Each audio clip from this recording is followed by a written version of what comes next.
नमस्कार। एक बार बहुत बहुत फिर से आपका स्वागत है हमारे इस YouTube चैनल पे। आज हम देखेंगे CHSL के पेपर को जो 2024 में परीक्षा हुई थी और ये टीयर फर्स्ट में कब हुआ था? 1 जुलाई, शिफ्ट फर्स्ट। आज हम ये क्वेश्चन को देखने के पीछे का रीज़न ये है कि अभी आपको CHSL की परीक्षा देनी है। हम इसके कुछ क्वेश्चन को देखेंगे, उसके अप्रोच को देखेंगे और कोशिश करेंगे कि हम थोड़ा सा अच्छा परीक्षा में अपना प्रदर्शन कर पाए।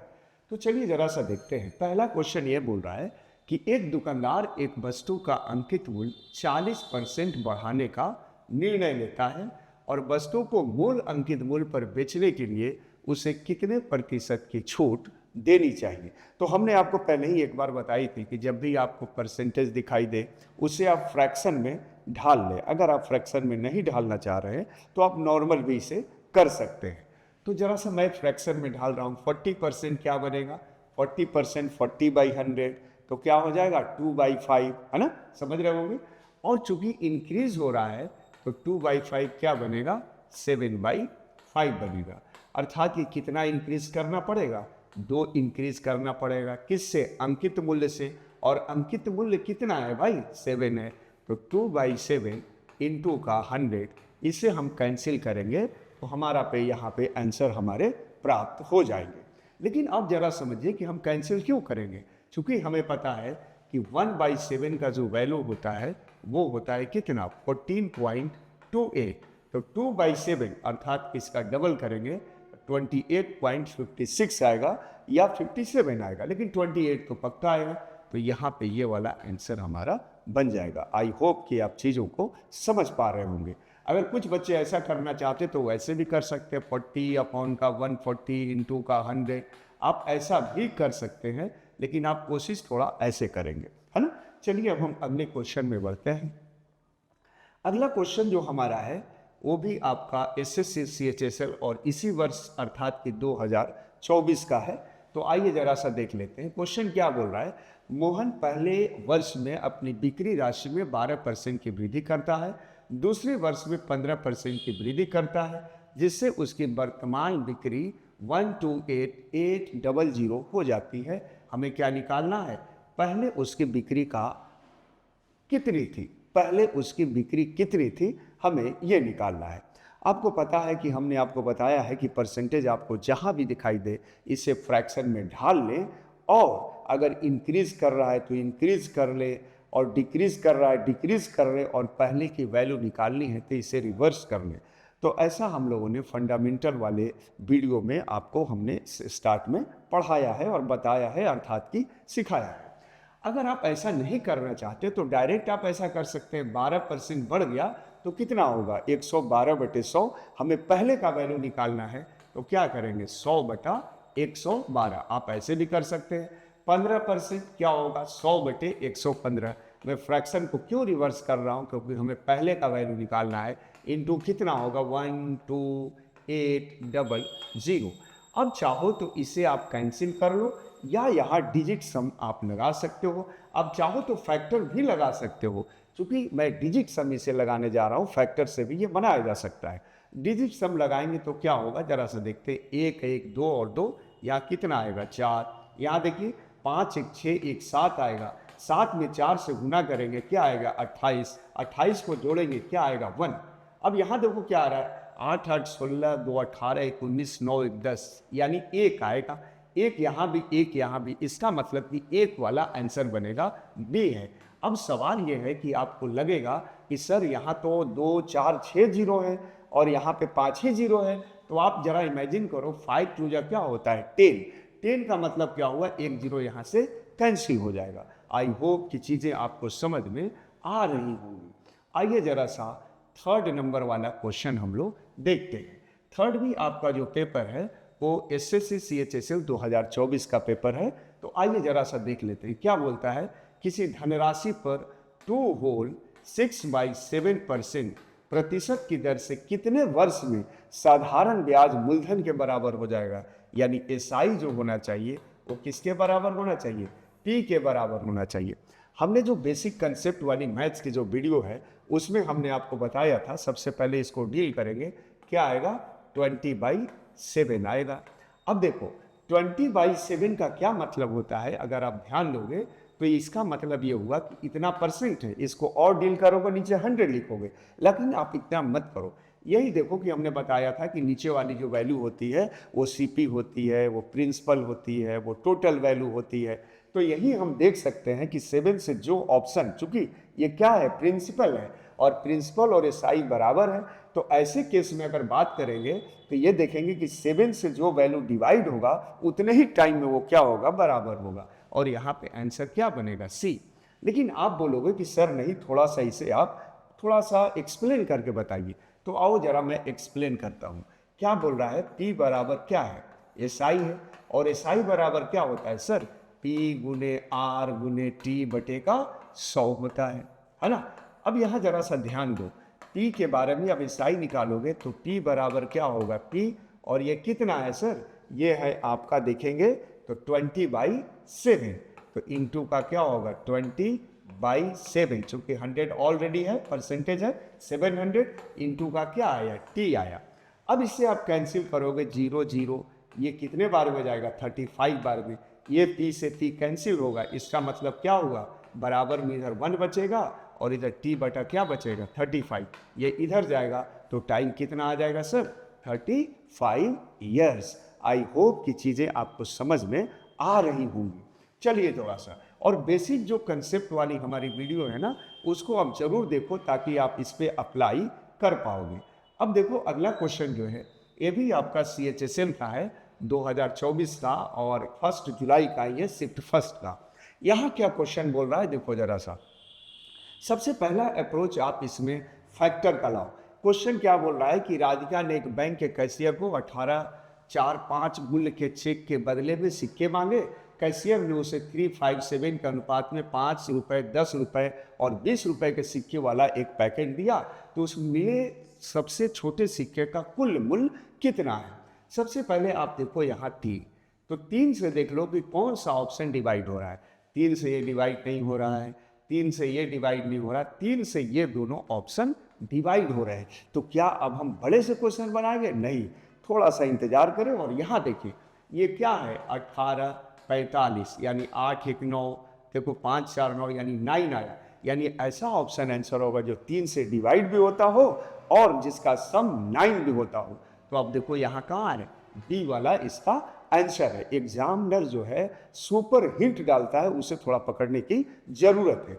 आओ जरा सा देखते हैं कि अगर इसके हम बड़े से बनाएंगे तो क्या बनाएंगे। तो आओ जरा देखते हैं क्या बोल रहा है क्वेश्चन में, कि नोट कितने के हैं, 5 रुपए के हैं, 10 रुपए के हैं और 20 रुपए के हैं, और क्या रेशियो है, 3 है, 5 है और 7 है। इसका मल्टीप्लाई करेंगे, 15 आएगा, 50 आएगा और 140 आएगा।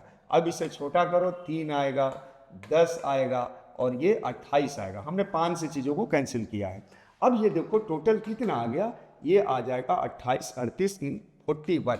41 का वैल्यू क्या दिया है सर, 41 का दिया है 81845, और इनटू क्या निकालना है हमें, छोटा वाला 3, ये कितने बार में जाएगा, 45 बार में, और 45 3 जा कितना होगा 135।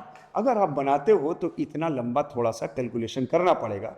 कोशिश करो कि कैलकुलेशन को रिड्यूस करें, अर्थात कि दिमागी स्तर में कैलकुलेशन को ही कुछ करने का कोशिश करो। आई थिंक कि आपको चीज़ें समझ में आ रही होंगी। अगले क्वेश्चन में आते हैं, क्वेश्चन नंबर 5 देखो थोड़ा सा ये ज्योमेट्री का है। इसमें एक छोटा सा कंसेप्ट है, अगर वो कंसेप्ट आपको पता है, आई होप कि आपको पता ही होगा, अगर आपने तैयारी की होगी, अगर आप पढ़ रहे होंगे तो जरूर पता होगा। आओ थोड़ा सा समझ लेते हैं। क्या बोल रहा है, यदि PQ और PR केंद्र O वाले वृत्त की 2 स्पर्श रेखाएं हैं, QO अर्थात कि एंगल QOR 150 डिग्री है, एंगल QPR पूछ रहा है। थोड़ा सा फिगर मैं ड्रा कर देता हूँ ताकि आप चीज़ों को याद रखें, भूले नहीं। तो देखिए क्या बोल रहा है कि एक स्पर्श रेखाएं हैं, 2 स्पर्श रेखाएं यहाँ हमने ले लिया, और ये क्या है आपका, ये है P, ये है आपका Q और ये है आपका R। अब ये देखो थोड़ा सा समझ लो, है ना, ये ले लेते हैं, ये कितना है भाई 150 डिग्री।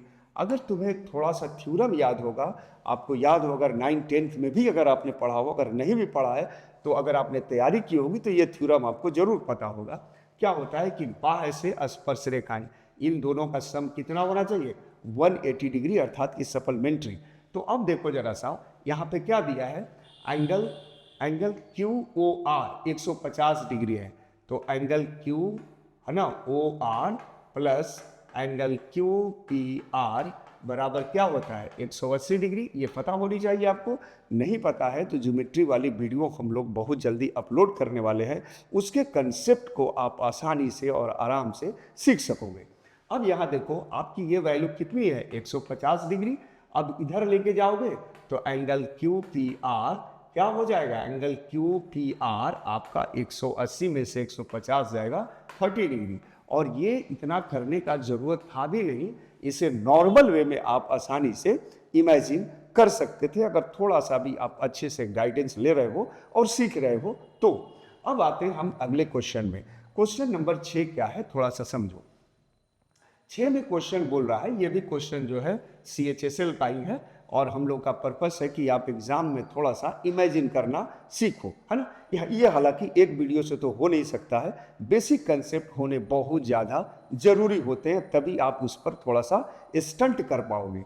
अब देखो जरा सा, एक दुकानदार तेल की कीमत 40% अधिक अंकित करता है। अब इस क्वेश्चन को चाहो तो आप फैक्टर से लगाओ, आप चाहो तो डिजिट सम से लगाओ, या आप चाहो तो नॉर्मल मेथड से लगाओ, आप लगा सकते हो। लेकिन याद रखो, अगर नॉर्मल मेथड से आप लगा रहे हो ना, तो कैलकुलेशन आप कुछ मेंटली करो, कुछ दिमागी स्तर का कैलकुलेशन आप सीखो, ताकि आपका टाइम एग्जाम में एकदम एक्यूरेट रहे, मैनेज रहे और एक्यूरेसी बेहतर रहे। इसका भी ध्यान आप रखो। अब देखो जरा सा, 40% का फ्रैक्शन बनाओ।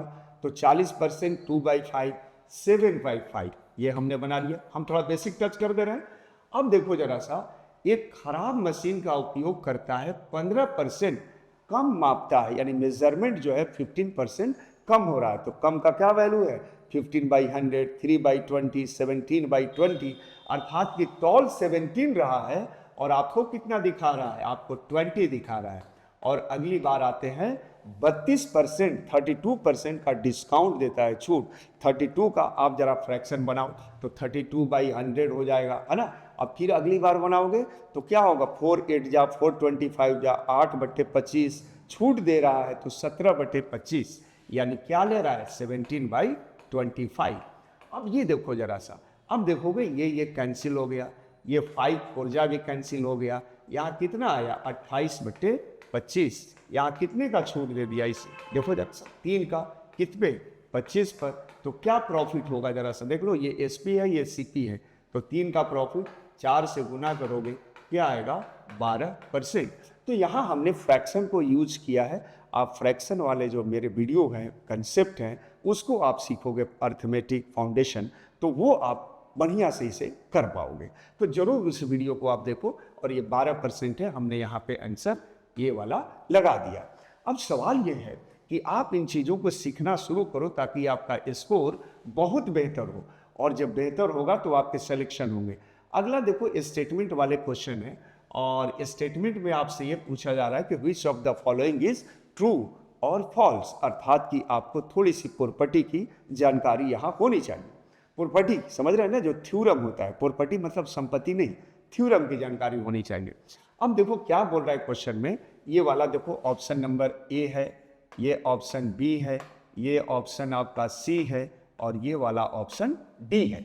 अब देखो क्या लिखा है, समान जीवाएं वृत्त के केंद्र से समान दूरी पर होती हैं, लेकिन हमेशा वृत्त के केंद्र पर समान कोण नहीं बनाती हैं।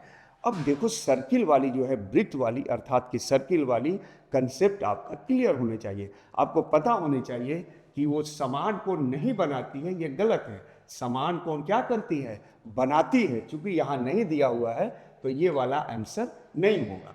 अब देखो जरा सा, सही आंसर के पहुंचने से पहले गलत को काट लो। गलत को जब आप कैंसिल करोगे तब आप सही तक पहुंच सकते हो, या डायरेक्ट आप सही कर लो, है ना। तो अब आगे देखते हो क्या लिखा है, चक्रीय चतुर्भुज the sum of angles of cyclic quadrilateral. तो क्या बोल रहा है, 180 डिग्री होता है, नहीं, चक्रीय चतुर्भुज में क्या होता है भाई, अर्थात कि साइक्लिक क्वाड्रिलैटरल कितना होता है, 360 डिग्री होता है। तो ये भी वाला आंसर गलत हो जाएगा।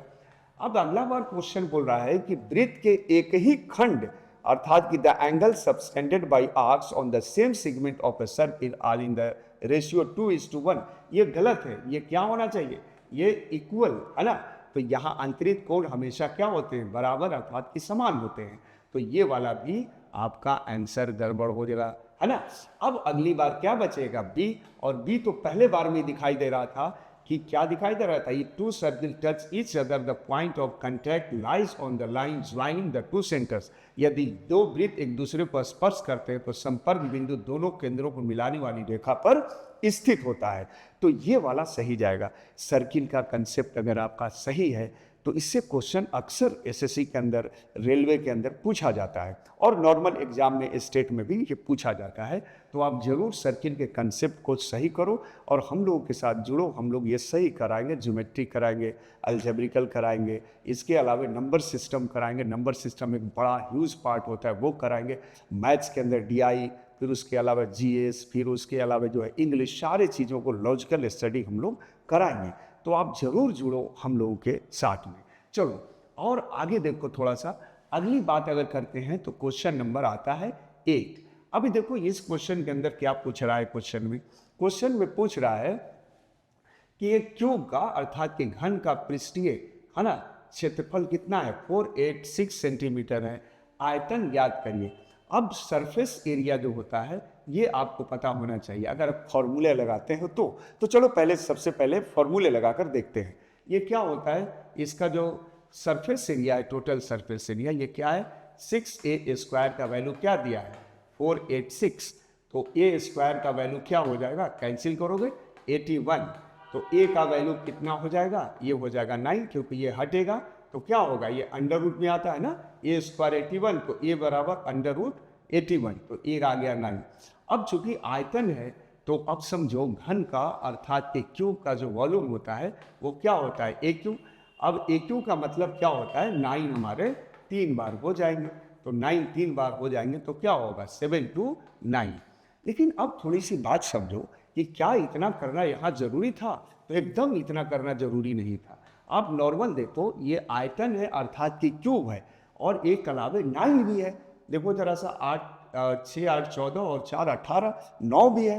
तो यानी हमको कि ऐसा नंबर देखना है जो क्यूब में हो और जिसका सम अर्थात कि डिजिट सम 9 हो। तो देखो 512 क्यूब है, लेकिन अब देखो क्यूब है तो ये किसका है, ये है 8 का, लेकिन हमको चाहिए क्या, 9 का। अब ये देखो ये 9 का हो सकता है, लेकिन क्या ये क्यूब हो सकता है, क्या नहीं हो सकता है। ये 5 का क्यूब है, ये हो सकता है कि नहीं, तो 9 का क्यूब कौन है, 7 2 9। तो ये हमारा आंसर बन ही जाता है ना। आई होप की चीज़ें आप समझ पा रहे होंगे। अगले बार में हम क्वेश्चन को थोड़ा सा नेक्स्ट क्वेश्चन में आते हैं। अगला क्वेश्चन क्या बोल रहा है, थोड़ा सा समझो।